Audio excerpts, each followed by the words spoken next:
कोल्हापुरातील ताराबाई रोडवर असणाऱ्या श्री महालक्ष्मी अन्नछत्र मंडळाच्या वतीनं विविध सामाजिक उपक्रम राबवले जातात। या संस्थेच्या 18व्या वर्धापन दिनाला सामाजिक कार्याची जोड देत महारक्तदान शिबिर पार पडलं।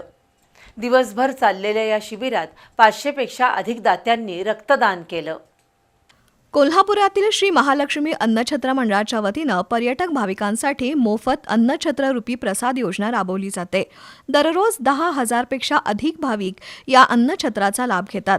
या अन्नछत्राच्या 18व्या वर्धापन दिनाला अध्यक्ष राजू मेवेकरी आणि त्यांच्या सहकार्यांनी सामाजिक कार्याची जोड दिली आणि आज सकाळी 8 ते रात्री 8 वाजेपर्यंत रक्तदान शिबिर अर्पण ब्लड बँकेच्या माध्यमातून घेण्यात आलं। यामध्ये दिवसभरात 500 पेक्षा अधिक रक्तदात्यांनी रक्तदान केलं। यामध्ये महिला रक्तदात्यांचा सहभाग मोठ्या प्रमाणावर होता। आमदार राजेश क्षीरसागर, देवस्थान समितीचे सचिव शिवराज नाईकवाडे, भाजप प्रदेश सचिव महेश जाधव यांच्यासह मान्यवरांनी या रक्तदान शिबिराला भेट देऊन उपक्रमाची प्रशंसा केली।